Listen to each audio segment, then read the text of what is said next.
Silphco worker bombing. In a room with Silphco, there is a lady hiding in the corner.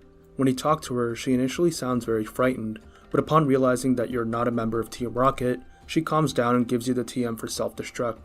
This is what happens in the original Red, Blue, and Yellow, as well as the Let's Go games, but in Fire Red and Leaf Green, she is instead the tutor for Thunderwave, which I assumed was because she was paralyzed in fear.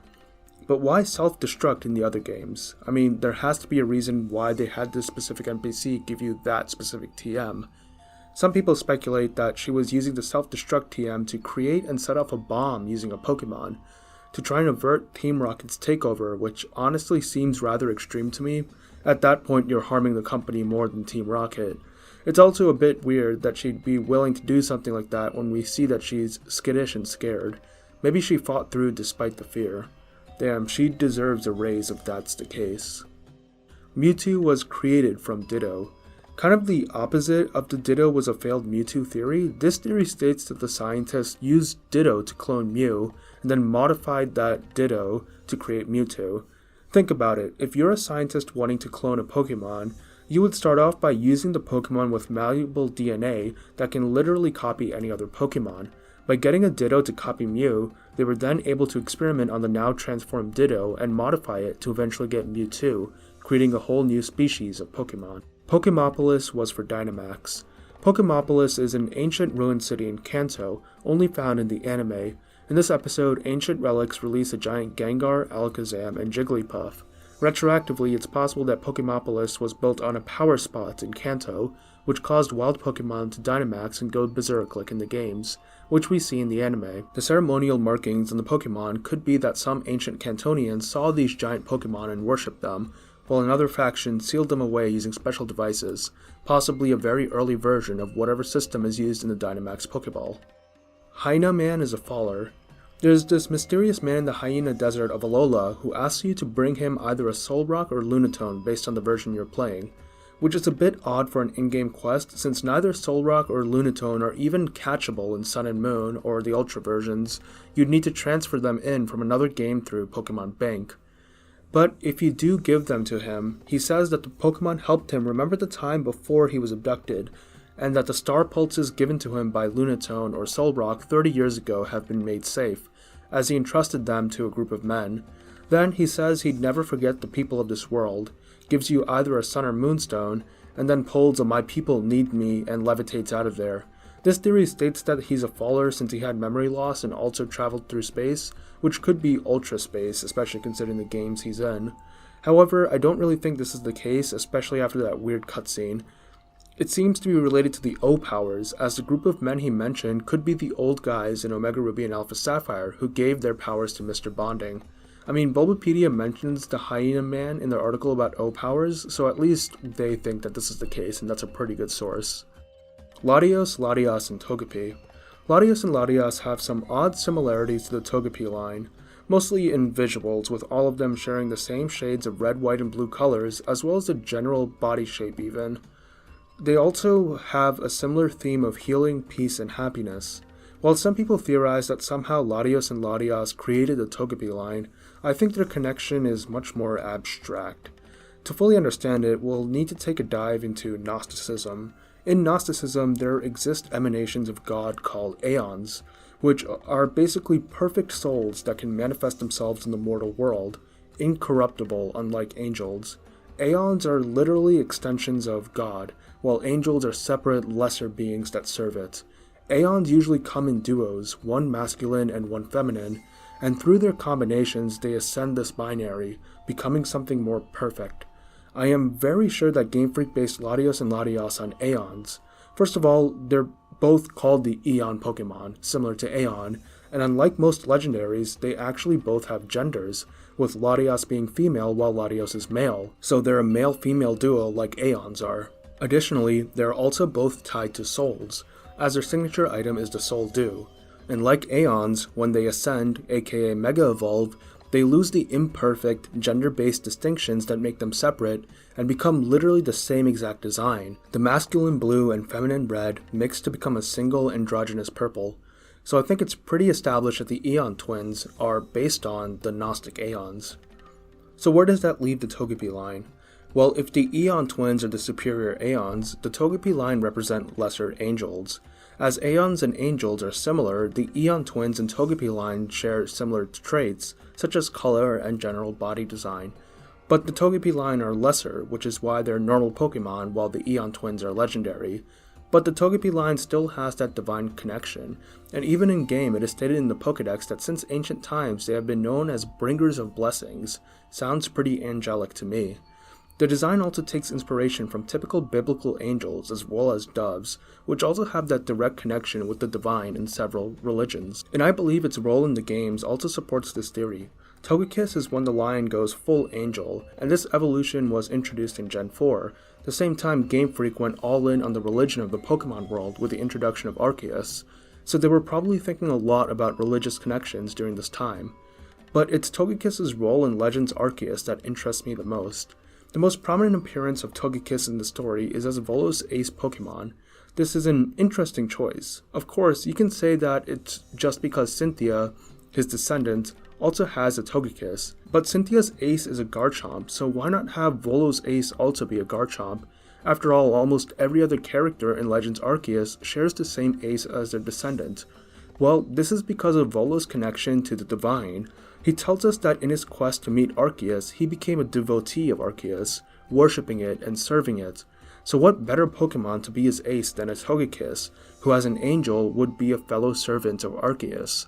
And of course, once Volo is fully corrupted and reveals his true evil nature, he allies with Giratina, the Pokemon equivalent of Lucifer, a fallen angel. So yes, in the Pokemon world, it's very likely that Latios and Latias are representative of Aeons, pure soul manifestations of the divine Arceus, while Togekiss are angels serving it. Shellder is Galarian. A bit of a silly entry here, this states that Shellder is from Galar because, in an episode of the anime where Ash is bitten on the head by a Shellder, he suddenly starts to speak with a British accent, at least in the English dub. So if Shellder infecting someone's brain causes them to speak with a British accent, well, Shellder must be from Galar, the Pokemon version of Britain, right? Well, a funny theory, it's likely that Ash getting the British accent is just a shorthand way to make him sound smart and sophisticated, like how Slowking became when bitten on the head by Shellder. Grookey Rowlet switch. On the surface, it seems like Grookey and Rowlet are out of place in their regions, and would fit much more if they swapped. Of course, Grookey the monkey would fit in the tropical Alola region, and the Rowlet line is based on the British tale of Robin Hood, a boy from a family of nobility who abandoned that and instead became a rogue archer who stole from the rich and gave to the poor. This is why Rowlet and Dartrix look sophisticated, with Dartrix having combed hair and a bow tie, before becoming the rogue Decidueye, now a hooded archer. However, looking deeper, they actually fit their own generations well. First of all, the Rowlet line is based on the Hawaiian stilt owl, a species of extinct owl which once lived in Hawaii. This is why Decidueye has such prominent legs, and also why it's ghost type, as its real-world counterpart is extinct. As it was from Hawaii, Decidueye makes sense in Alola. Additionally, Rillaboom also fits right in with the Galar Starters theme of British entertainment. Cinderace is an athlete representing British football, Inteleon is a spy representing James Bond, one of Britain's most famous cultural characters in books and movies, and Rillaboom is a drummer, representing Britain's rich history of music, especially rock music starting in the 60s. So, they're right where they need to be. Deoxys and Staryu. Deoxys and the Staryu line share many similarities. Both of them are from space, they both are able to regenerate their limbs, and they also both have a reddish-colored crystal core. But Starmie is just said to be a weird alien starfish, while Deoxys is explicitly stated to be a virus that was mutated by a laser. How are they related then? Well, maybe in both cases the true virus is in the crystal core, like a space rock that contains a virus. Perhaps in the past, some of these rocks containing viruses crashed onto the planet and infected an existing ancient starfish Pokemon, with the result being Staryu. The virus modified the fusion's DNA enough to the point of becoming a new species, where even children of the hybrid will have that virus crystal in them, which means that Deoxys would be an example of that virus crystal being hit with a laser beam. There are two different ways the same virus became life. Takeshi's Paradise. Takeshi's Paradise is the 9th ending of the Pokemon anime, and a rather odd one at that. It features Brock singing a Latin-style song about how much he loves beautiful girls. The The visuals also feature Brock with a sombrero and mustache, shaking the maracas. This was only included for 6 episodes before being replaced, a rather short tenure. Some people theorized that it was removed quickly because of potentially offensive imagery, or that parents didn't like the outro and wanted it removed. But honestly, considering that it was comedic and that the song was referenced as a gag throughout the anime in the future, it's likely that it was just a limited outro they used as a joke. Though the subject matter and the fact that Brock's wearing a sombrero could have led to it being pulled for sensitivity. Like when the song was referenced recently in Ultimate Journeys, the original version had Brock with maracas, while the English dub removed the maracas, which seems like an unnecessary change unless someone thought it was somehow offensive. Wally dies young. In Omega Ruby and Alpha Sapphire, in the final Wally battle, he is standing amongst a field of red flowers. The shape of these flowers bear a strong resemblance to the red spider lily. These flowers are poisonous, and in Japan they're often used to foreshadow death. Their inclusion in the Wally scene is deliberate, and considering that he is suffering from chronic illness, it implies that he's going to die soon. I would believe this theory except for the fact that he shows up in the Gen 7 games at the battle tree, meaning that he survives at least 10 years after Oras. Though considering that his design remains unchanged from Oras, is it possible that Wally did die right after Oras and later shows up in Alola as a ghost? Call that a conspiracy and a conspiracy. Ash's Pikachu is from Sinnoh. In the anime, Pikachu's Pokeball has a lightning bolt logo on it. There is no Pokeball that resembles this. I guess you can make an argument for the fastball, but let's be honest, the ball in the anime looks nothing like the fastball. And it's just a regular Pokeball with a logo in the anime. However, we have seen similar things before. In the Gen 4 games, there was a feature to add seals and stickers onto your Pokeballs, which would add visual effects when deploying your Pokemon. It's entirely possible that Pikachu's Pokeball had a sticker on it. In fact, there are stickers in the game that resemble this, specifically the Ellis Sticker C, a yellow lightning bolt. This would mean that Ash's Pikachu was caught in Sinnoh, specifically in the Trophy Garden, and then was sent to Oak. Only one Rainbow Rocket.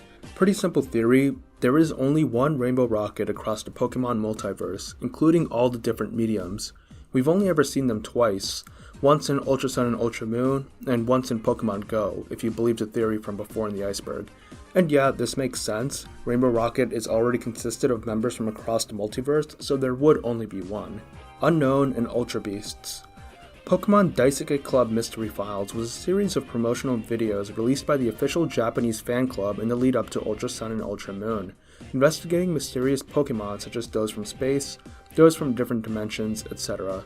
The in-universe researchers in one of the videos mentions that Unknown may be related to the Ultra Beasts. Honestly, I'm not sure of how canon these videos are, but even if they're 100% canon, this is still a researcher speculating. But there is some basis to it, at least if you take a look at all the different mediums of Pokemon. Unknown in the movies are known to live in their own dimension, and use wormholes to travel between dimensions, very similar to Ultra Beasts. Also, in the Unknown movie, Professor Hale travels through one of these wormholes, and upon his return, he has some memory loss, and Unknown are attracted to him, which is very similar to what happens to Fallers, getting amnesia and attracting Ultra Beasts towards them. Also, Unknown just look completely bizarre and out of place in the Pokemon world, similar to Ultra Beasts. And while they don't have Beast Boost, keep in mind the Cosmog line and Necrozma are also Ultra Beasts, but don't have that ability as well. So yeah, it could be possible that Unknown are actually Ultra Beasts. Lost Shiny Toy. In the prototype of a playset called the Battle Dome, there is a model of a shiny Kingdra as part of the set. Since this was only a prototype and was modified before being put into production, with the Kingdra being removed, it's very likely that this is the only shiny Kingdra toy out there, and with the only proof of its existence being old photos. It's probably lost in some landfill somewhere right now. Fittingly, official merch of shiny Pokemon, specifically physical merch, is pretty rare. There have been some plushies, but usually of more popular Pokemon, and I think toys other than plushies don't have many shiny Pokemon represented. So a less popular Pokemon like Kingdra getting a shiny toy is a bit of a weird choice, but a welcome one, and hopefully that physical toy is found. It's a long shot though. Berserk Gene. The Berserk Gene was a held item only in the Generation 2 games, which was immediately consumed upon battle, raising your attack by 2 stages but confusing you. And it keeps you confused for 256 turns, so it's not like you can just wait to snap out of it. In the Gen 2 games, you can only find one Berserk gene outside of Cerulean Cave. Additionally, it was apparently coded to appear as a potential held item on Wild Mewtwo, which of course is not in the final game since Mewtwo is not a random wild encounter. So clearly a connection to Mewtwo, even the name hints at that. So some people speculate that the Berserk gene was actually meant to be Mewtwo's ability. Of course, abilities were first introduced in Gen 3, so they did not exist in Gen 2. But they still wanted to give Mewtwo something unique, and the best way to do that would be a held item, maybe even one which activates upon entering battle, such as if Mewtwo was already holding it when you encounter it. It makes sense with Mewtwo's lore, since Mewtwo is powerful, but as a genetic aberration, it would constantly be in a state of confusion and self-harm, on a physical and mental level. I guess they didn't have this as Mewtwo's signature ability Gen 3 onwards because it doesn't really fit well into the metagame, especially since a held berry could cure the confusion, basically giving it a free sword stance upon switching. Glad Pokemon would never do something overpowered like that, right? Right? Porygon 2 became Deoxys. A more out there theory, this one is based on the numerous Pokédex entries that state that Porygon 2 was developed as a Pokemon that could help with space exploration, being sent off into space. However, the Pokédex entries stated that this program failed. But why? Well, maybe they did launch one Porygon 2 as a test subject, but the test went wrong. Porygon 2 was hit by a stray laser beam of radiation and was mutated into Deoxys. Well, isn't Deoxys a mutated space virus? Well, what if the space virus wasn't biological, but rather a computer virus that hid within Porygon 2's programming? That can count. Also, one of Porygon 2's abilities is Download, which automatically raises either attack or special attack. Maybe this aspect of Porygon 2, boosting a specific stat, was amplified when it was mutated into Deoxys, as Deoxys has the ability to change forms, each form boosting one specific stat. Also, both have a red and blue color scheme. Honestly, not the worst theory out there. Dragon Force at Shamudi Island. The Dragon Force is a concept introduced in the 14th Pokemon movie. Well, technically movies. Yeah, I just found out that they made separate movie versions for Black and White, which, like the game versions, were the exact same movie with some minor differences. I would actually think that this idea would be interesting if it wasn't a blatant cash grab. According to a post on Reddit, it seems like most major differences were some specific exposition scenes, which took place at different locations, but other than that, the Pokemon which appeared in the movies differed. It's pretty cool that a lot of the Pokemon swapped out were actual version exclusives in the games, such as Mandibuzz and Braviary, or Reuniclus and Gothitelle. But yeah, the Dragon Force, back to that. In the movie, they were basically ley lines that circled the globe, keeping it in balance. If they were disturbed or used for evil, it could endanger the whole world. In the second movie, Shamudi Island is a location which is said to be responsible for the balance of nature, and when it was disturbed, there were global consequences. So perhaps Shamudi Island is on one of the Dragon Force lines. Gestas starved Zweilous. So we've established the theory that levels are just a game mechanic, and that in the Pokemon world, different training techniques exist that can cause Pokemon to grow and evolve faster. Gestas is one trainer who has an underleveled Pokemon, with him having a Hydreigon before its usual evolved level of 64. But how did he get this? Well, considering some information we know about the Dino line, as well as the fact that Gestas is evil, we can make a theory. Hydreigon's pre-evolution Zweilous has two heads, both of which are fully sentient and don't get along with each other, often fighting each other for food. This is stated in Zweilous' Dex entries. However, despite Hydreigon having three heads, only its main head is sentient with a brain. The other two are just glorified arms with mouths, who only have instinctual levels of intelligence driving them to simply attack and eat anything that moves. This raises a disturbing question. If Zweilous has two sentient heads, while Hydreigon only has one, what happens to the extra consciousness of Zweilous? They could have merged, but it's entirely possible that one of them died or became lobotomized, regressing into one of the brainless hand heads. The way the dominant head is chosen is likely based on which of them gets the most food and becomes stronger, and which becomes weaker due to lack of food, with the evolution into Hydreigon occurring when one head definitively becomes more powerful than the other. Well, what if Gestas decided to accelerate this process to get the Hydreigon faster? Normally, in the wild or under a good trainer, the Zweilous heads would both have a fair shot at getting enough food. But Gestus, with his captive Zweilus, may have forcefully fed one head while starving the other, causing the neglected head to die faster, forcing Zweilus to evolve earlier. It's completely in character for him to mistreat his Pokemon. After all, his Hydreigon in Black and White 2 has a max-powered frustration, meaning that it absolutely hates him, and keep in mind that's supposedly the head that he didn't starve. So pretty disturbing implications here. Makes you question how Iris got her underleveled Hydreigon. Embedded Tower Builders. The Embedded Tower is a structure from Heart Gold and Soul Silver found in Johto. This is where the Weather Trio can be encountered in those games. According to the games, the tower was built by people in Johto who moved there from Hoenn, which makes sense.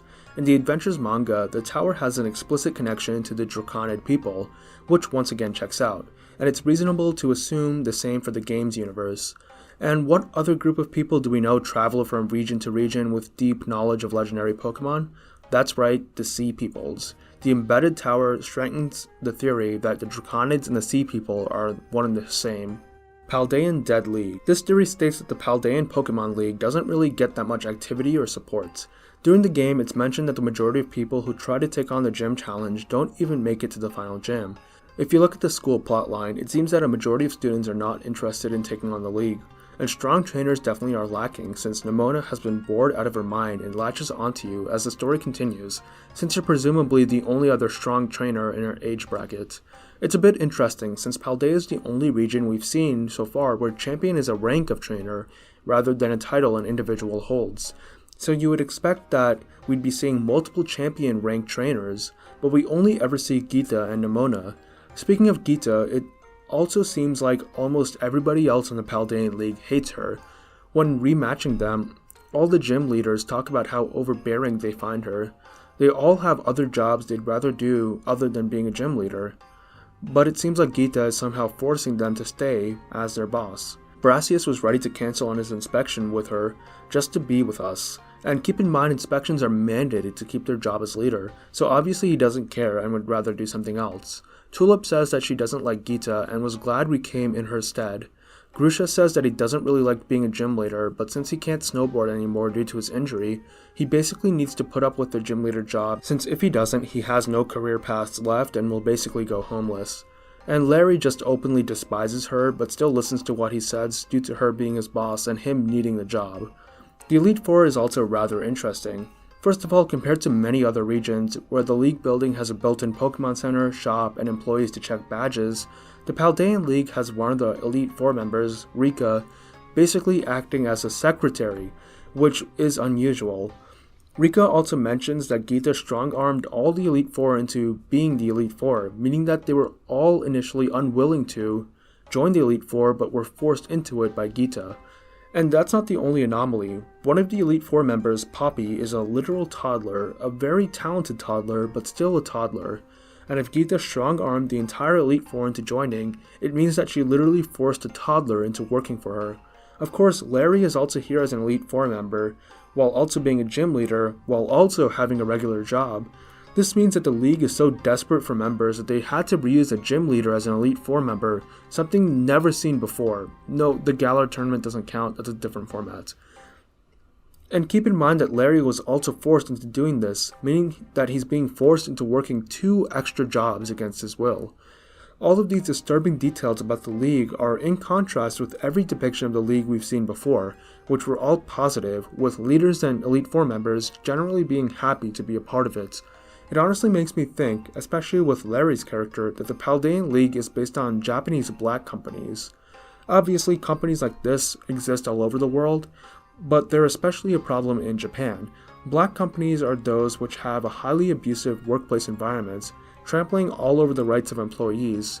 Unlike sweatshops, which are also abusive but mostly are in businesses that require unskilled manual labor, black companies usually employ white-collar, skilled jobs. And looking at the common signs of black companies, the Paldean League fits them well. First of all, being a gym leader is a skilled job.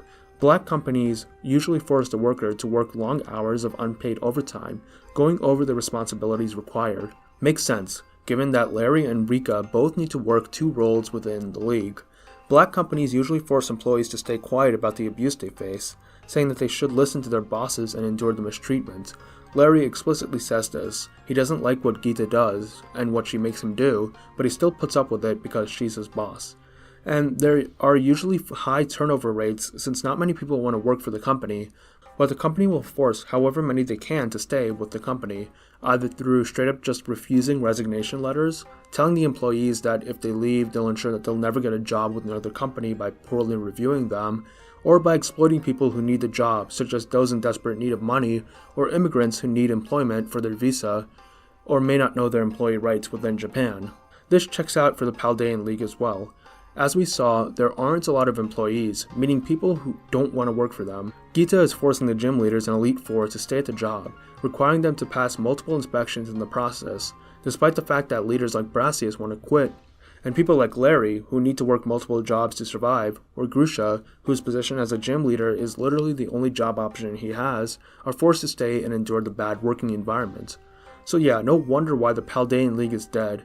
It's a pretty sharp contrast from the previous gen's Galar League. Man, I remember all those layers up, there's a theory that Gita was a villain, and I said it wasn't true, but with this theory, it seems like Gita is the most real villain out of any we've ever seen in Pokemon. Hoopa knows Emerald is unique. In the Oras arc of the Adventures manga, Hoopa befriends Emerald pretty quickly. This theory states that the reason why Hoopa takes a special interest in Emerald is because he's unique amongst the multiverse. Obviously, Hoopa is the multiverse Pokemon. In the games, it brings legendaries from alternate timelines over to ours, and in Pokemon Masters EX, it's the reason why all those trainers from different iterations of the game and anime exist in the same world. As such, Hoopa has seen multiple variations of the same person. For example, Red and Ash are both in Masters, despite both being the same person in different timelines.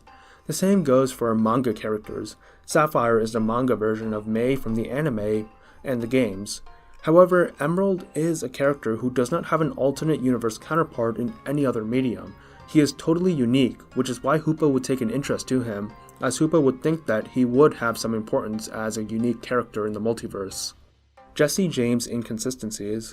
So the Pokemon anime, despite issues with adherence to the games and the whole Ash not aging thing, tends to be pretty good at staying consistent with the timeline it's set up, which is pretty impressive considering all the different specials, movies, and the fact that it's an episodic TV show not too concerned with serious writing. However, one major inconsistency is how Jesse and James met. They have two separate stories for this. One is that they met during school and joined a biker gang together, while the other is that they met later in life at the Team Rocket Academy. Yeah, I guess Team Rocket is a whole university where people go to learn to be criminals. Here we just call that business school. There have been some headcanons that combine both of these stories, but generally the latter is the canon-accepted backstory to their meeting. Digimon is canon. In the Latin American dub of the Pokemon anime, Hunter Jade directly mentions Digimon, telling her henchmen to go to Digimon since they're so useless. Obviously this is a gag poking fun of Digimon and insinuating that it's basically an off-brand version of Pokemon. The Latin American dub has been known to break the fourth wall like this for jokes, but if you want to treat it as canon, maybe Digimon itself is a show within the Pokemon world. After all, Digimon is basically just crazier Pokemon, so it would make sense that there would be a kid show in Pokemon that's basically what if Pokemon were more cool and powerful, kind of like how Pokemon is just what if animals were more cool and powerful. Your Pokemon can sense red. On Mount Silver, on Heart Gold and Soul Silver, if you have a Pokemon on you that matches one on Red's team, specifically either a Snorlax, Charizard, or Pikachu, you would get a special message when interacting with them following you, saying that they are feeling very eager. It's a nice touch and mirrors the player's feeling of eagerness in the lead up to fighting Red, aka fighting themselves, just like these Pokemon will be. The theory itself states that these Pokemon can somehow sense Red, and know that he has another one of their species on his team, but this is honestly more of a fun fact than a conspiracy. With that, the 8th layer of the Pokemon Conspiracies Iceberg is over. A bit of a short one here. And the next layer, layer 9, will be the final layer of this series. I can't believe how far we've come. Thank you everybody for your support. I really mean it. I couldn't do it without you. But yeah, like, comment, and subscribe to stay in tune with new content. And I also have a Patreon or YouTube membership you can join if you'd like to support me extra. As always though, I appreciate you guys for just being here. I'll see you guys next time.